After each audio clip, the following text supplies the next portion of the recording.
Welcome back to our news bulletin. We start with the U.S., where Vermont Senator Bernie Sanders has earned a decisive victory in the Democratic presidential caucuses in the state of Nevada. With 43% of the ballots counted, Sanders has secured 47% of the vote ahead of former Vice President Joe Biden on 21%. Former Indiana Mayor Pete Buttigieg trailed behind at 14%, while Senators Elizabeth Warren and Amy Klobuchar posted single digits. Primaries in South Carolina will be held on February 29th, followed by Super Tuesday on March 3rd. Sanders claimed victory at a campaign rally in Texas that is one of the 14 states voting for Super Tuesday. I think all of you know we won the popular vote in Iowa. We won the New Hampshire primary.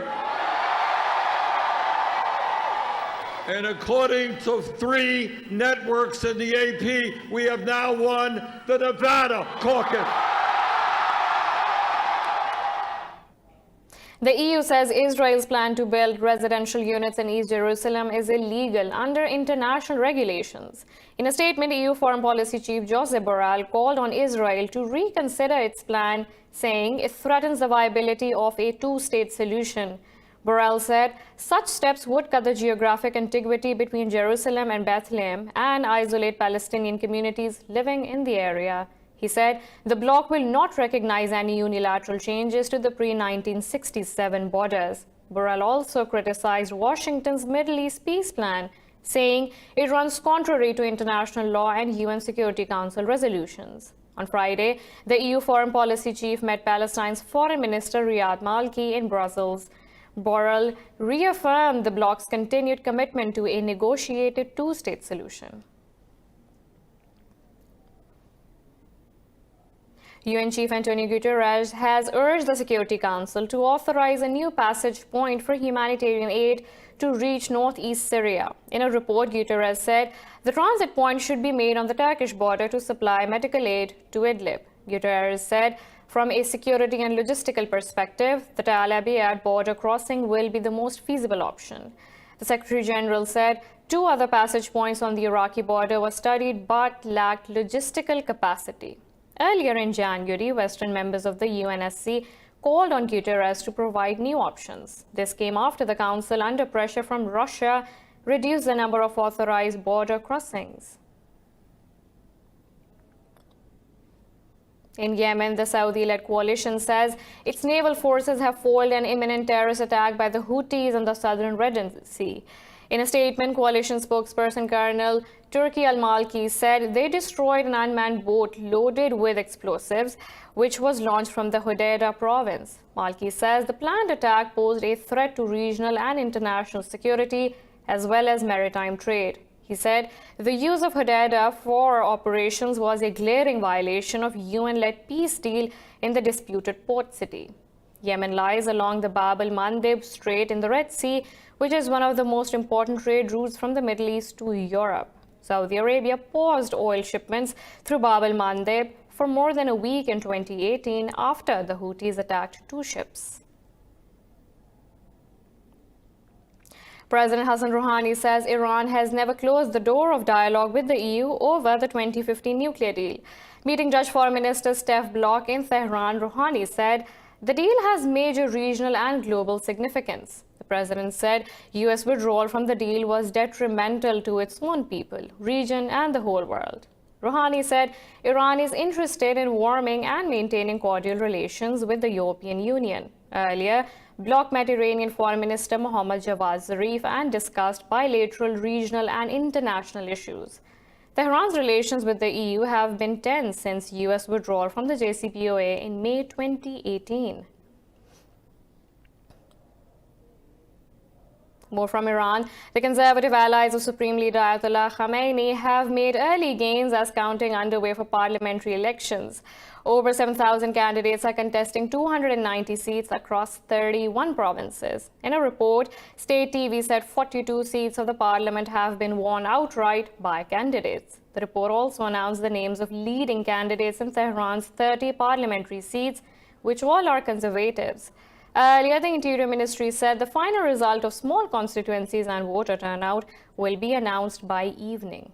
The ministry said the final result will be approved by the 12-member Guardian Council next week. It added the approved results will be released about 2 weeks later. Some prominent pro-reform politicians and activists have called for the elections to be boycotted. 8 people are killed in Turkey after 5.7 magnitude earthquake struck its Van province near Iran border. The health ministry said 21 others are injured, out of which 8 are in critical condition.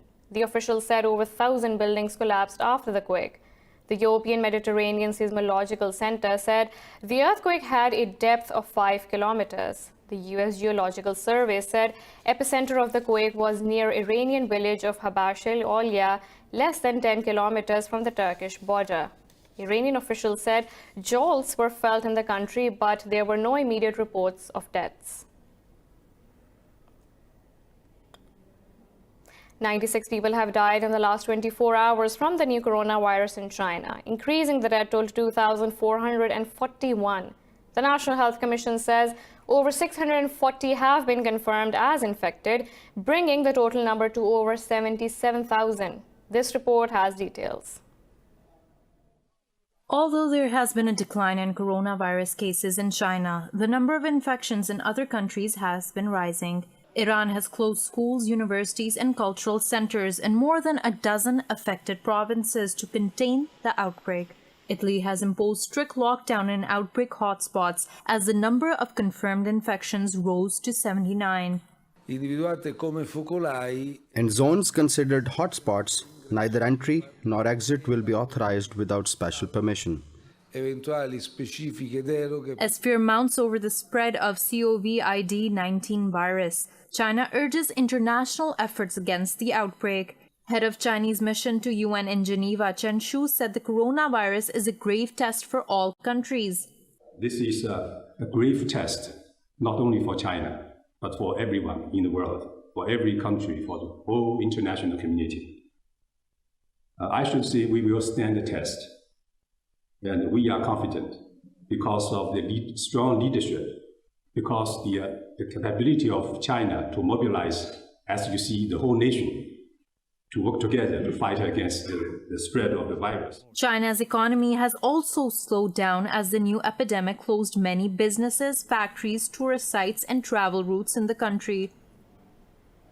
The U.S. says Russia-linked social media accounts are spreading conspiracy theories about the new coronavirus.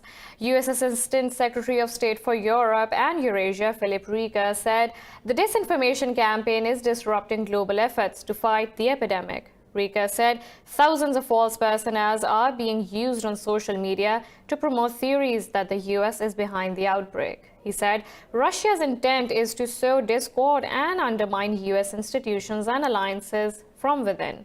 Russia's foreign ministry denied the claim, calling the accusation intentionally misleading.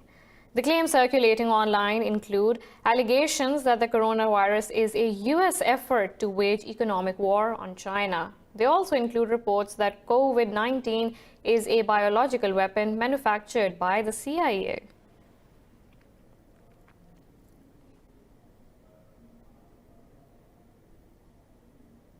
In India, hundreds of women protesting against the new Citizenship Act have blocked northeast Delhi's Jafrabad town. The Indian government has been facing countrywide demonstrations against the controversial act for the last 3 months. The women raised slogans of freedom and said they will not move from the site till the centre revokes the law. They have defied multiple efforts by the police to disperse them since last night. Meanwhile, members of a radical Hindu group have barged into houses in Maharashtra state, demanding citizenship proof from residents.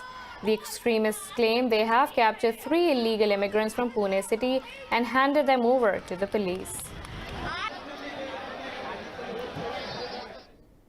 More from India, activists have called the meeting of Prime Minister Narendra Modi and US President Donald Trump a fascist alliance. In an open letter, over 160 activists protested against Trump's upcoming visit to India. The letter said, the alliance between these two leaders is dangerous for both Indians and the whole world. It said, the Modi-Trump alliance is attempting to erode democracy and curb freedom of speech and religion. The letter read, India and the US have seen a rise of authoritarian politics in recent years, with Modi and Trump at the helm. Libya's Interior Minister Fathi Bashagha says the government will not set obstacles for the US if it wants to establish military bases in the country. Bashagha said Russia was in the war-torn country for its strategic interests in Africa and not for Libyan National Army Commander Khalifa Haftar. The Interior Ministry said Americans' presence in the country will contribute to stability. Earlier on Friday, LNA Chief Khalifa Haftar said he was ready for a conditional ceasefire in Tripoli. Libya has been torn by a raging civil war between the Government of National Accord and the Libyan National Army. We have a lot more coming up right after this short break, so stay tuned.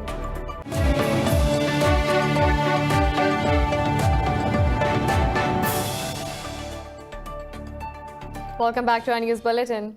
In Algeria, tens of thousands of people have taken to the streets of the capital, Algiers, to mark the first anniversary of protests that ousted ex-President Abdelaziz Bouteflika. Scores of Algerians demanded the removal of Bouteflika's allies and more steps towards democracy.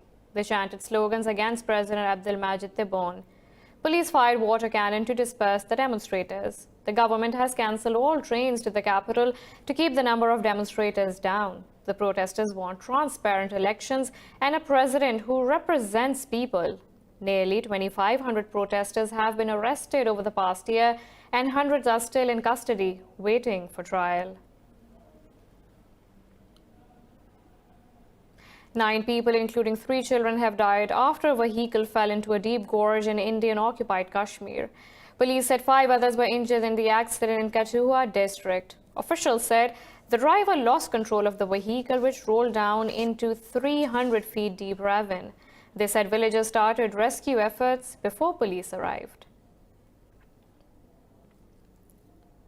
In Pakistan, at least 9 laborers have been killed and 7 others injured in a marble mine slide in the northern province of Khyber Pakhtunkhwa. Rescue officials say over 30 laborers were working at a marble mine in Bambukha village of Bunair district at the time of accident. At least 14 others are feared to be trapped under the rubble. A rescue operation is underway to recover them.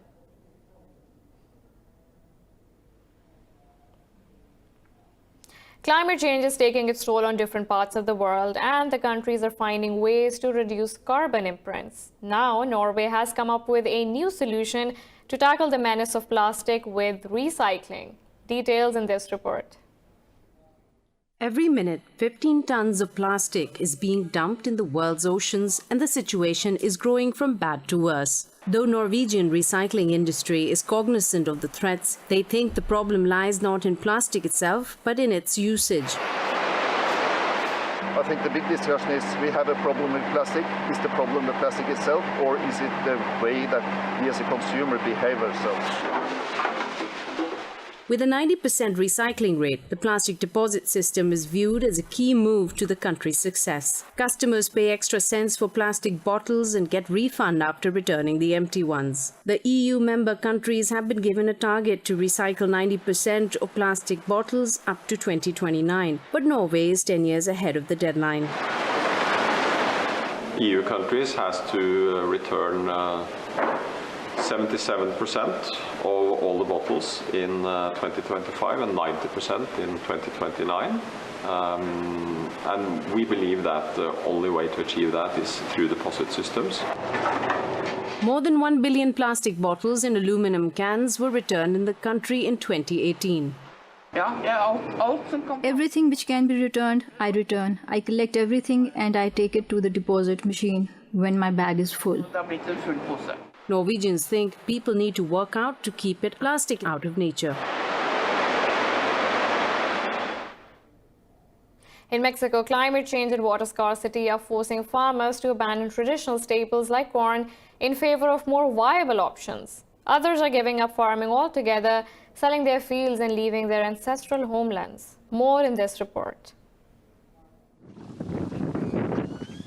Corn has been a symbol of Mexican pride for centuries and formed the backbone of the civilization that gave rise to this country. But its future is now in doubt as climate change and endless droughts transform the Mexican landscape. We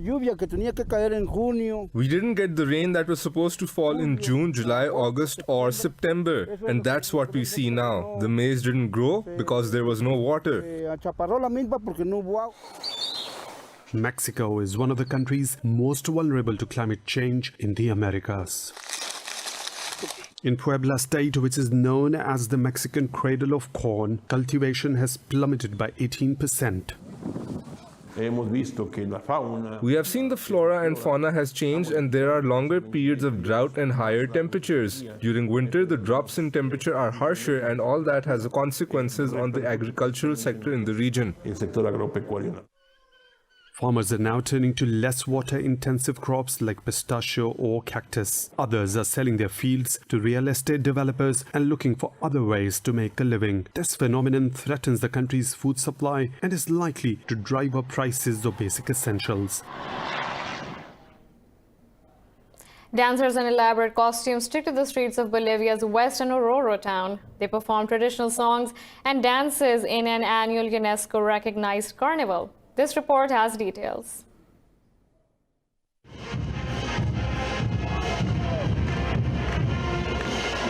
The dancers in garish outfits, masks and hats whirled through the historic mining town of Oruro. The colorful carnival has its origins in the ancient festival of Ito, celebrated by the indigenous Uro people.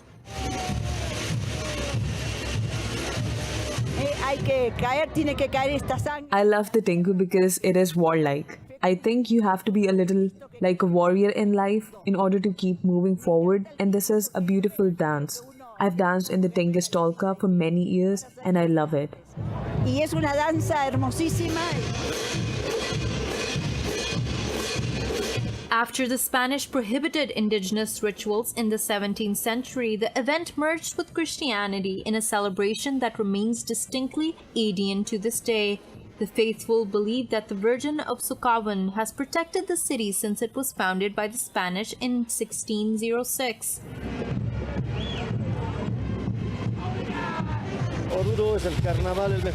Oruro is the best carnival in the world. It was declared a masterpiece of the oral and intangible heritage of humanity. This is a dance of devotion that we leave at the feet of the Virgin of Sucavan in a sign of faith.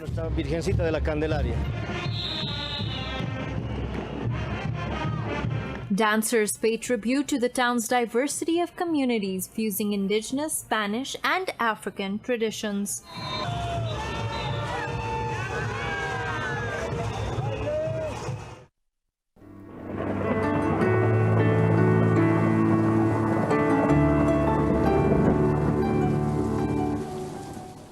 Now let's look at the weather from around the globe.